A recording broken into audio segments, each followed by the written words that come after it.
The young and gay, with souls of fire, unloose the cheerful heart. Hence with thy puritanic zeal, true virtue is to grant and feel a bliss thou'lt ne'er impart. I love thee, Montem, love thee by all the brightest recollections of my youth, for the inspiring pleasures which thy triennial pageant revives in my heart. Joined with thy merry throng, I can forget the cares and disappointments of the world, and, tripping gaily with the light-hearted, youthful band, cast off the gloom of envy and of worldly pursuit, reassociating myself with the joyous scenes of my boyhood. Nay, more, I hold thee in higher veneration than ever did antiquarian worship the relics of virtue. Destruction light upon the impious hand that would abridge thy ancient charter, be all thy children, Father Etona, doubly armed to defend thy ancient honors. Let no modern Goth presume to violate thy sacred rights, but to the end of time may future generations retain the spirit of thy present race. And often as the happy period comes, new pleasures wait upon the Eton Montem. 1. The ancient custom, celebrated at Eton every third year, on Whit Tuesday, and which bears the title of the Montem, appears to have defied antiquarian research as far as relates to its original institution. It consists of a procession to a small tumulus on the southern side of the Bath Road, which has given the name of Salt Hill to the spot, now better known by the splendid inns that are established there. The chief object of this celebration, however, is to collect money for salt, according to the language of the day, from all persons who assemble to see the show, nor does it fail to be exacted from travelers on the road, and even at the private residences within a certain, but no inconsiderable, range of the spot. The scholars appointed to collect the money are called salt-bearers. They are arrayed in fancy dresses and are attended by others called scouts, of a similar but less showy appearance. Tickets are given to such persons as have paid their contributions, to secure them from any further demand. This ceremony is always very numerously attended by Etonians, and has frequently been honored with the presence of His late Majesty and the different branches of the royal family. The sum collected on the occasion has sometimes exceeded 800 L, and is given to the senior scholar, who is called captain of the school. This procession appears to be coeval with the foundation, and it is the opinion of Mr. Lysons that it was a ceremonial of the bairn, or boy bishop. He states that it originally took place on the 6th of December, the festival of St. Nicholas, the patron of children, being the day on which it was customary at Salisbury, and in other places where the ceremony was observed, to elect the boy bishop from among the children belonging to the cathedral. This mock dignity lasted till Innocents' Day, and, during the intermediate time, the boy performed various episcopal functions. If it happened that he died before the allotted period of this extraordinary mummery had expired, he was buried with all the ceremonials which were used at the funerals of prelates. In the voluminous collections relating to antiquities, bequeathed by Mr. Cole, who was himself of Eton and King's Colleges, to the British Museum, is a note which mentions that the ceremony of the bairn or boy bishop was to be observed by charter, and that Geoffrey Blythe, Bishop of Lichfield, who died in 1530, bequeathed several ornaments to those colleges for the dress of the bairn bishop. But on what authority this industrious antiquary gives the information, which, if correct, would put an end to all doubt on the subject, does not appear. But after all, why may not this custom be supposed to have originated in a procession to perform an annual mass at the altar of some saint, to whom a small chapel might have been dedicated on the mount called Salt Hill? A ceremony very common in Catholic countries, as such an altar is a frequent appendage to their towns and populous villages. As for the selling of salt, it may be considered as a natural accompaniment, when its emblematical character, as to its use in the ceremonies of the Roman Church, is contemplated. Till the time of Dr. Barnard, the procession of the Montem was every 2 years, and on the 1st or 2nd Tuesday in February. It consisted of something of a military array.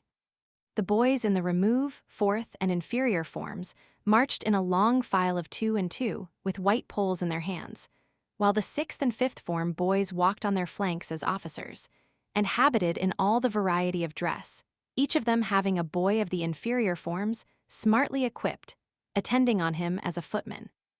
The second boy in the school led the procession in a military dress, with a truncheon in his hand, and bore for the day the title of marshal. Then followed the captain, supported by his chaplain, the head scholar of the fifth form, dressed in a suit of black, with a large bushy wig, and a broad beaver decorated with a twisted silk hatband and rose, the fashionable distinction of the dignified clergy of that day. It was his office to read certain Latin prayers on the mount at Salt Hill. The third boy of the school brought up the rear as lieutenant. One of the higher classes, whose qualification was his activity, was chosen ensign, and carried the colors, which were emblazoned with the college arms and the motto, Pro Mort El Monte. This flag, before the procession left the college, he flourished in the schoolyard with all the dexterity displayed at Astley's and places of similar exhibition. The same ceremony was repeated after prayers, on the mount. The regiment dined in the inns at Salt Hill, and then returned to the college, and its dismission in the schoolyard was announced by the universal drawing of all the swords. Those who bore the title of commissioned officers were exclusively on the foundation, and carried spontoons. The rest were considered as sergeants and corporals, and a most curious assemblage of figures they exhibited. The two principal salt-bearers consisted of an oppidan and a colleger. The former was generally some nobleman, whose figure and personal connections might advance the interests of the collections. They were dressed like running footmen, and carried, each of them, a silk bag to receive the contributions, in which was a small quantity of salt. During Dr. Barnard's mastership, the ceremony was made triennial, the time changed from February to Whit Tuesday, and several of its absurdities retrenched. An ancient and savage custom of hunting a ram by the foundation scholars, on Saturday in the election week, was abolished in the earlier part of the last century. The curious twisted clubs with which these collegiate hunters were armed on the occasion are still to be seen in antiquarian collections. What coronation, tournament, or courtly pageant can outshine thy splendid innocence and delightful gaiety? What regal banquet yields half the pure enjoyment the sons of old Etona experience, when, after months of busy preparation, the happy morn arrives ushered in with the inspiring notes of Auld Lang Syne from the well-chosen band in the college breakfast-room?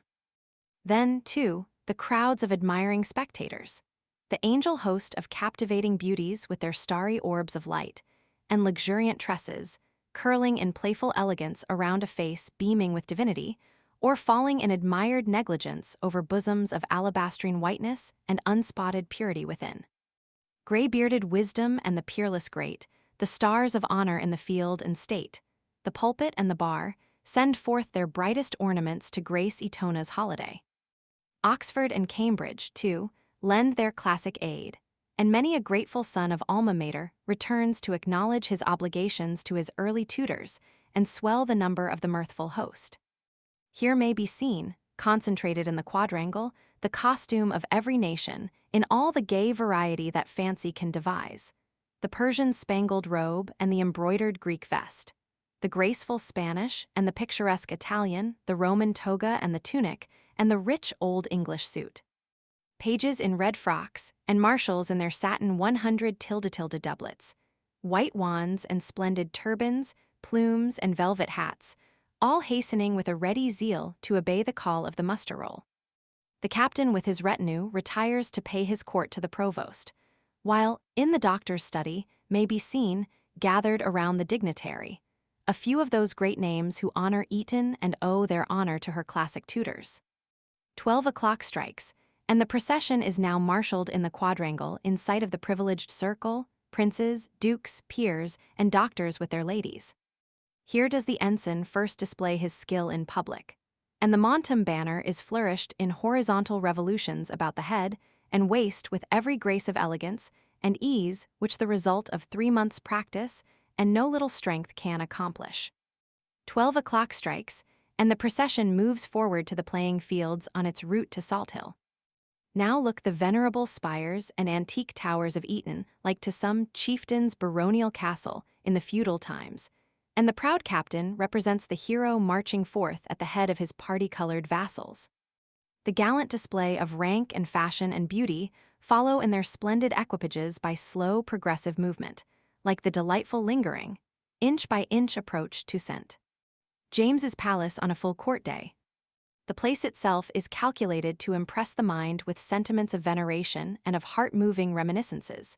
Seated in the bosom of one of the richest landscapes in the kingdom, where on the height majestic Windsor lifts its royal brow, calmly magnificent, overlooking, from his round tower, the surrounding country, and waving his kingly banner in the air. 'Tis the high court of English chivalry, the birthplace, the residence, and the mausoleum of her kings, and the olden time, the prison of her captured monarchs. At once, the sovereigns and 101 the Muses' seat, rich beyond almost any other district in palaces, and fanes, and villas in all the pomp of patriarchal forests, and gently swelling hills, and noble streams, and waving harvests. There Denham wrote, and Pope breathed the soft note of pastoral inspiration.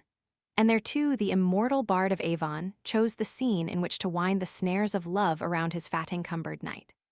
Who can visit the spot without thinking of Datchet Mead and the buck-basket of sweet Anne Page and Master Slender, and mine host of the Garter, and all the rest of that merry, intriguing crew.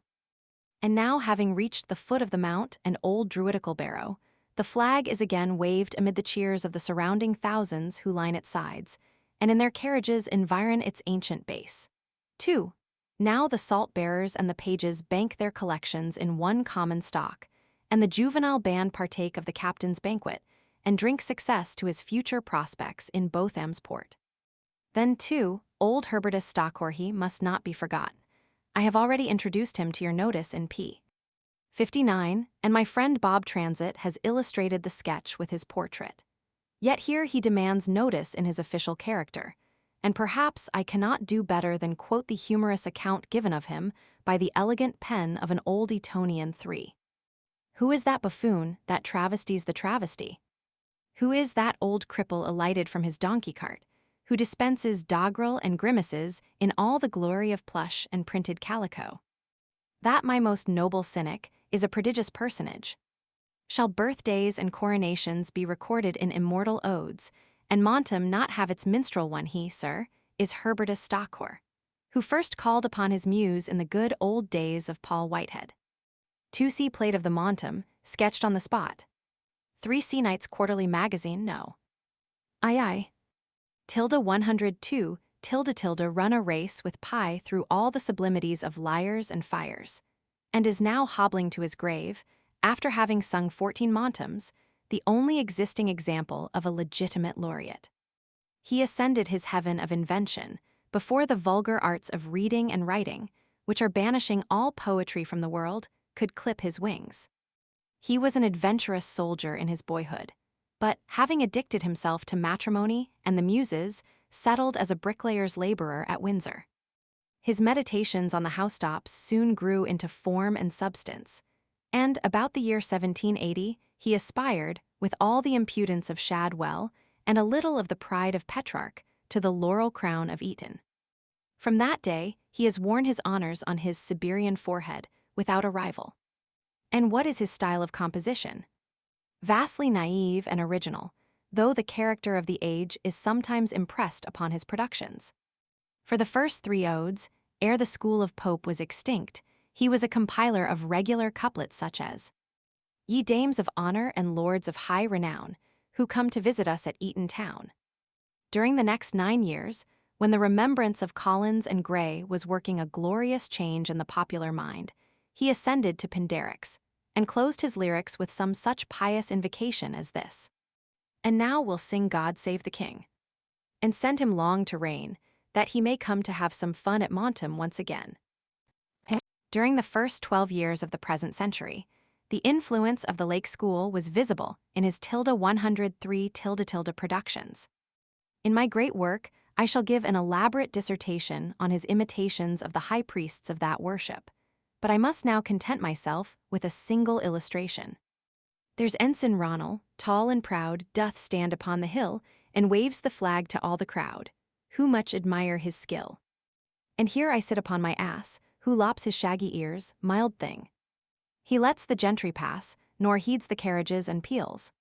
He was once infected, but it was a venial sin, by the heresies of the Cockney school, and was betrayed by the contagion of evil example into the following conceits. Behold Admiral Keto of the terrestrial crew, who teaches Greek, Latin, and likewise Hebrew. He has taught Captain Dampier, the first in the race, swirling his hat with a feathery grace, Cookson the marshal, and Willoughby of size, making minor sergeant majors in looking-glass eyes. But he at length returned to his own pure and original style. And, like the dying swan, he sings the sweeter as he is approaching the land where the voice of his minstrelsy shall no more be heard. There is a calm melancholy in the close of his present ode which is very pathetic and almost Shakespearean. Farewell, you gay and happy throng. Farewell, my muse. Farewell, my song. Farewell, Salt Hill. Farewell, brave captain. Yet may it be long before he goes hence and is no more seen. May he limp, like his rhymes, for at least a dozen years, for national schools have utterly annihilated our hopes of a successor. I will not attempt to reason with you, said the inquirer, about the pleasures of Montem, but to tilde 104 tilde Etonian, it is enough that it brings pure and ennobling recollections, calls up associations of hope and happiness, and makes even the wise feel that there is something better than wisdom, and the great that there is something nobler than greatness.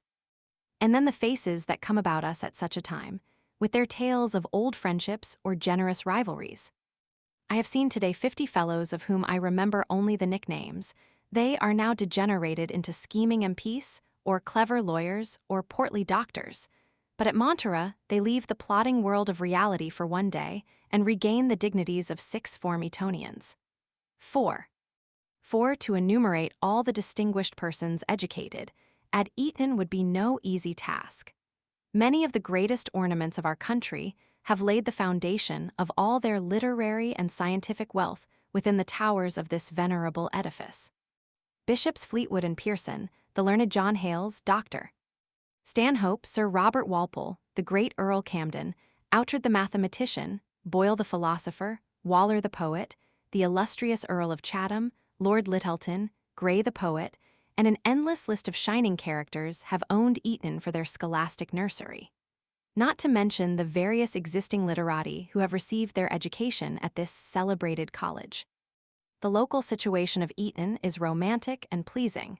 There is a monastic gloom about the building, finely contrasting with the beauty of the surrounding scenery, which irresistibly enchains the eye and heart. Tilde 105 tilde. Farewell to Eton.